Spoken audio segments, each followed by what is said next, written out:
This exchange between a private hire driver and passengers have people wondering who is self-entitled, but actually it shows something even darker. So, on 23rd March, someone posted a screenshot of a conversation between a PHV driver and his passenger. From the screenshot, the passenger has this request: please come up to car park 6th floor. They repeated again in the private message, this time changing the syntax with a greeting instead. It appears that they are in a commercial building that allows cars to park outside their units. So, okay until the next message became so passive-aggressive that I can almost see the driver's rating. Other than asking if the passenger is handicapped, he went on to say that it will be an additional $5 due to the wrong pickup address.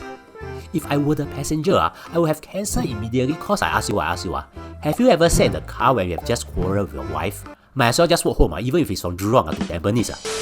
Now, this $5 thing has created a few hoo-ha before. Like, for example, this stormer claimed that a driver wanted to charge the extra $5 for a pickup location that is 50 meters away.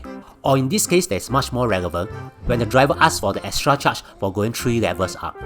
Now, in the latest incident, the passenger politely said, then it's okay, and added, we will calm down. Okay no problem until the driver, hand itchy, has to make this comment. Don't be self-entitled, we are not your personal driver. You see what's wrong? There are 2 drivers in the car. People are now discussing who is the self-entitled person, the passenger or the driver. I don't suggest you to head to Facebook to read the comments, cause they are sway towards one side as let's just say that Facebook is filled with angry people cause if Facebook comments is a food, then it will be 麻辣大辣 with extra 辣椒. Instead, if you dive deeper into this, it's actually one thing, insecurity from the driver. Yeah, it's actually pretty far from what you have imagined, but his anger towards the passenger, despite the passenger's polite request, has actually shown how insecure he is. In fact, I will go out on the limb and then say that he might not be the only one. As long as you work in the service line, this insecurity will sneak in without them knowing. I mean, I'm sure you have seen food delivery riders showing off their earnings and comparing them with fresh grads.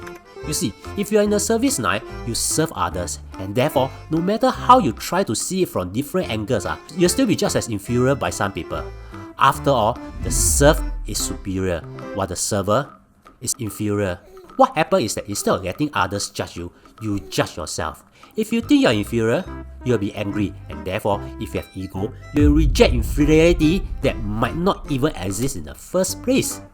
You think others are judging you, you feel angry all the time, you think every customer sucks. That sounds familiar, isn't it? Now, I'm not saying this based on this conversation. I'm sure you have come across many of such people.